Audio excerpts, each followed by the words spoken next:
Hamas. গাজার উত্তরাঞ্চলে প্রতিরোধ গড়ে তোলার দাবি করেছে গোষ্ঠীটি। নেটজারিম এলাকায় ইসরায়েলি প্রতিরক্ষা বাহিনীর সদর দপ্তর লক্ষ্য করে ক্ষেপণাস্ত্র হামলা চালায় হামাস। তবে এতে কি পরিমাণ ক্ষতি হয়েছে সে বিষয়ে কিছুই জানা যায়নি।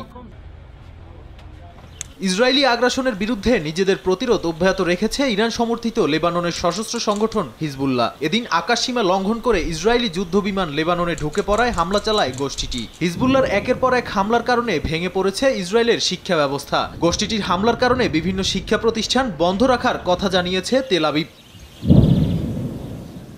নগদে ৫০০ টাকা বা তার বেশি পেমেন্টে পেতে পারেন ঢাকায় জমিসহ ২০ কোটি টাকার পুরস্কার। অন্যদিকে ফিলিস্তিনের প্রতি সংহতি জানিয়ে আবারও আরব ও লোহিত সাগরে ইসরায়েল সংশ্লিষ্ট ৩টি জাহাজে হামলার দাবি করেছে ইয়েমেনের সশস্ত্র গোষ্ঠী হাউথি। ইরাকের ইসলামিক প্রতিরোধ বাহিনীর সঙ্গে যৌথভাবে এ অভিযান চালানো হয় বলে জানান হাউথি মুখপাত্র। এর পাল্টা জবাবে ইয়েমেনের পশ্চিমাঞ্চলীয় হোদেইদা প্রদেশে বিমান হামলা চালিয়েছে যুক্তরাষ্ট্র ও ব্রিটেন। নাদিম মারজান, সময় সংবাদ।